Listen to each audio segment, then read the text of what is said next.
La voix froide de la directrice retentit dans le hall d'entrée comme un couperet. « Vous êtes viré. » Immédiatement. Les mots claquèrent, brutaux. Tous les regards se tournèrent vers le vieil homme en bleu de travail. Ses mains calleuses étaient encore pleines de poussière, son balai à la main. Il restait figé, les yeux écarquillés. Un silence lourd tomba dans le bâtiment administratif. « Comment osez-vous parler ainsi à une responsable de département ?» cria la directrice Beauchamp. Elle était élégante, imposante, les talons au claquant sur le sol marbré. Quelques instants plus tôt, il lui avait juste dit calmement. « Madame, ce que vous venez de dire sur cette femme noire au guichet était déplacé. » C'était tout. Une remarque, polie mais ferme. Elle l'avait pris comme un affront personnel. Une attaque contre son autorité. Elle l'avait humilié devant tous, l'accusant même de harceler verbalement une supérieure hiérarchique. Personne n'avait bronché. Pas même Julie, la réceptionniste, qui savait pourtant que Beauchamp n'en était pas à son premier excès. Le concierge s'appelait Idriss Diabaté, 62 ans. Ancien enseignant ivoirien, venu en France pour fuir la guerre et reconstruire sa vie. Depuis 12 ans, il nettoyait ce centre administratif à l'aube, dans l'ombre. Toujours à l'heure. Jamais un mot de travers. Une figure invisible, jusqu'à ce jour. Ce soir-là, seul chez lui dans son minuscule appartement de banlieue, il regardait le plafond. Pas de plainte. Pas de cri. Juste une larme. Il n'avait pas défendu que lui. Il avait défendu cette jeune femme qu'il ne connaissait même pas. Mais le prix était lourd. 3 jours plus tard, la directrice Beauchamp rayonnait devant les caméras. Ici, à la délégation départementale, nous avons des standards élevés de discipline. Nous ne tolérons aucune forme d'agression, même verbale. Mais alors qu'elle parlait, une journaliste l'interrompit. « Et comment expliquez-vous la vidéo de surveillance révélée ce matin, où l'on vous entend tenir des propos racistes, suivis de l'éviction d'un agent d'entretien qui vous a simplement repris poliment ?» Le sang quitta le visage de la directrice. « Que? Quelle vidéo ?» La journaliste montra sa tablette. Sur l'écran, on voyait Beauchamp traiter une jeune femme noire de trop bruyante pour une réceptionniste, avant qu'Idriss intervienne calmement. Tout était clair, limpide. Aucune agressivité. Juste la dignité d'un homme droit.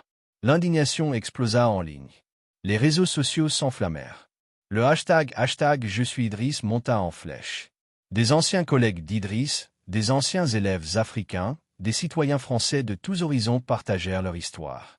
Un témoignage racontait comment il avait aidé un enfant handicapé à accéder à son cours. Un autre évoquait ses paroles inspirantes dans une école bénévole du quartier.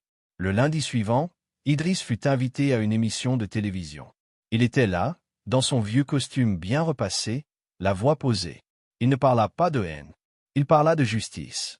Et de la valeur de chaque humain, peu importe sa fonction ou sa couleur. Quelques jours plus tard, la directrice fut suspendue. Une enquête disciplinaire fut ouverte. L'administration publia un communiqué officiel. Et Idriss, il refusa l'offre de revenir. Il déclara simplement « J'étais invisible. Puis j'ai parlé. Je ne redeviendrai plus jamais invisible. » Et depuis ce jour, un nouveau panneau fut affiché à l'entrée du bâtiment. La dignité ne se balait pas.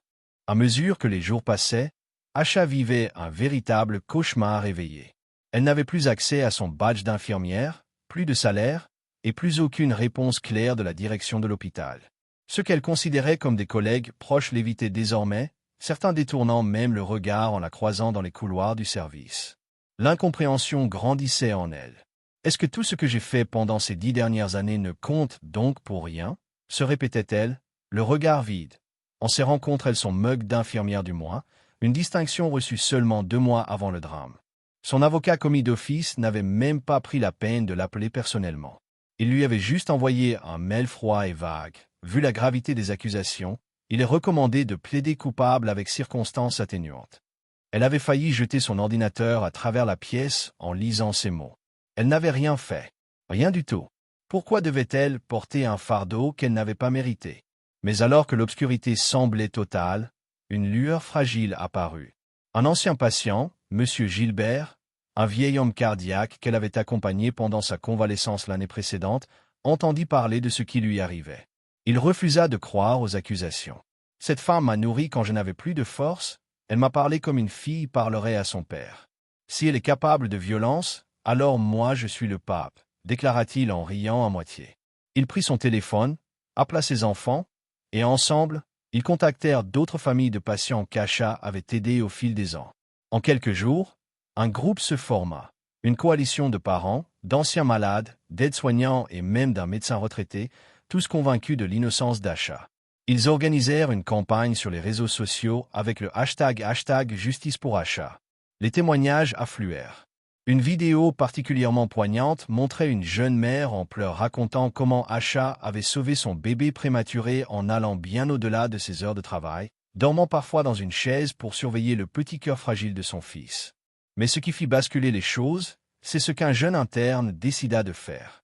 Simon, 26 ans, un étudiant discret en médecine qui observait silencieusement ce qui se passait depuis le début, avait été témoin de l'incident le jour du supposé coup.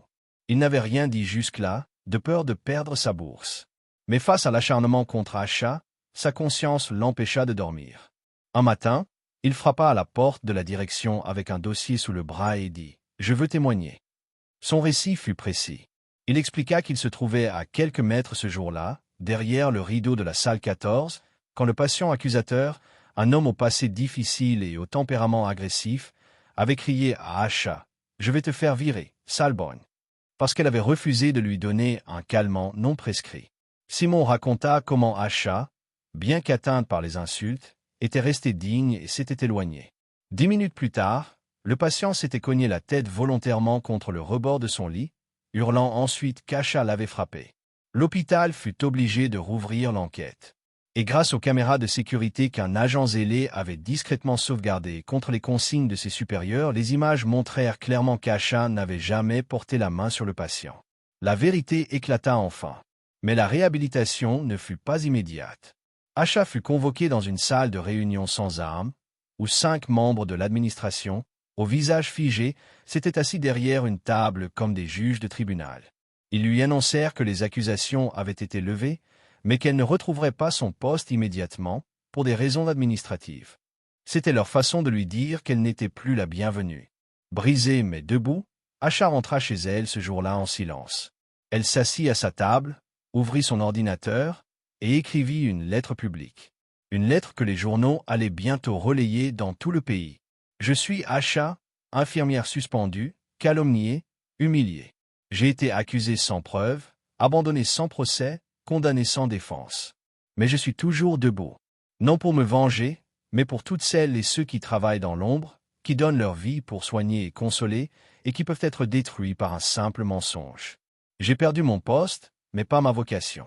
Vous ne m'avez pas brisée. Vous m'avez rendue plus forte. Ce message, partagé des milliers de fois, provoqua une onde de choc. Une clinique privée, dirigée par une ancienne infirmière devenue directrice, lui offrit immédiatement un poste de coordinatrice. Mieux encore, elle créa un programme de soutien psychologique et juridique pour les soignants victimes de fausses accusations, baptisé le serment d'Asha. Et puis un jour, alors qu'elle préparait un café dans la salle de repos de sa nouvelle clinique, une petite fille entra timidement, tenant la main de son père. Il s'agissait de la fille d'un patient qu'elle avait soigné 5 ans plus tôt, entre la vie et la mort. L'homme s'agenouilla devant elle et lui dit simplement « Vous ne vous souvenez peut-être pas de moi, mais grâce à vous, je suis encore là. » Les larmes d'Asha coulèrent sans retenue. Ce jour-là, elle comprit que la reconnaissance qui compte ne se mesure pas en médailles ou en salaire, mais en vie touchée. Elle avait retrouvé bien plus qu'un emploi. Elle avait retrouvé sa dignité. Et elle avait inspiré un mouvement. Dans les mois qui suivirent, le nom d'Asha devint bien plus qu'un symbole de justice dans le monde hospitalier. Il devint une voix pour ceux qui n'en avaient pas. Des journalistes vinrent l'interviewer, non pour du sensationnalisme, mais parce que son histoire soulevait une question essentielle. Qui protège ceux qui nous soignent? Un soir, sur le plateau d'une grande émission télévisée en prime time, Asha prit la parole. Face à des millions de téléspectateurs, elle raconta tout. Sans rancune, mais avec force. Elle parla de la peur, de la solitude, de l'humiliation, mais surtout de ce qu'elle avait appris. Il faut un système qui protège les patients, oui. Mais il faut aussi un système qui protège les soignants. Parce que la vérité, c'est que nous sommes humains. Fatigués. Souvent à bout. Et pourtant, on continue. On soigne, on écoute, on console. Mais qui nous console quand on nous brise? Son discours déclencha une vague de soutien. Des centaines de lettres affluèrent à la clinique où elle travaillait désormais. Des témoignages de jeunes internes harcelés, de soignants suspendus à tort, de femmes victimes de racisme, de sexisme ou tout simplement de mépris dans le milieu médical. L'histoire d'Asha avait déclenché une libération de la parole dans les hôpitaux. À la suite de cela, une commission nationale fut mise en place pour examiner les protocoles de suspension disciplinaire dans les hôpitaux publics.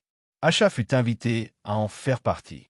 À 37 ans, elle se retrouva assise à la même table que des hauts fonctionnaires et des représentants syndicaux, écoutée, respectée et même applaudie. Mais elle ne s'arrêta pas là.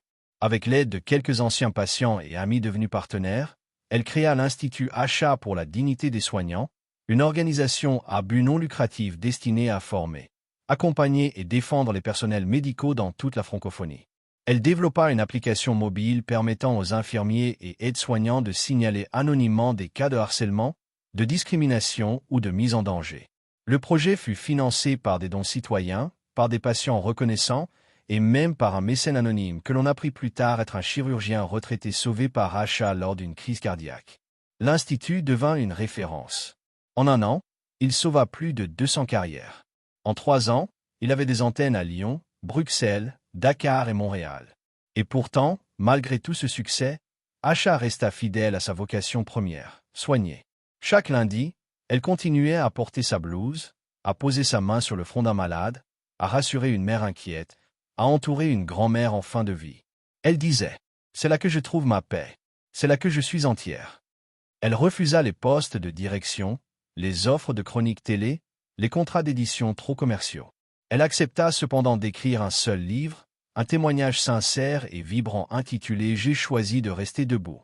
Le livre fut un best-seller. Et puis, un jour d'hiver, alors qu'elle animait une conférence devant une école d'infirmiers à Marseille, une jeune étudiante se leva, les larmes aux yeux. Elle raconta que sa mère, infirmière également, avait sombré dans une dépression après avoir été faussement accusée par un patient violent et que grâce à l'histoire d'Asha, elle avait retrouvé le courage de témoigner, d'aller en justice et de gagner. Asha descendit de l'estrade, la prit dans ses bras et lui dit « Tu n'as pas besoin d'être forte tout le temps. Il faut juste ne jamais oublier pourquoi on a commencé. » Aujourd'hui, Asha n'est plus seulement une infirmière. Elle est une légende silencieuse, une gardienne, une source de courage pour tous ceux qui, chaque jour, soignent dans l'ombre. Et quand on lui demande ce qu'elle retiendra de tout ce qu'elle a vécu, elle répond simplement, en souriant doucement. Même dans les couloirs les plus sombres, il y a toujours une lumière.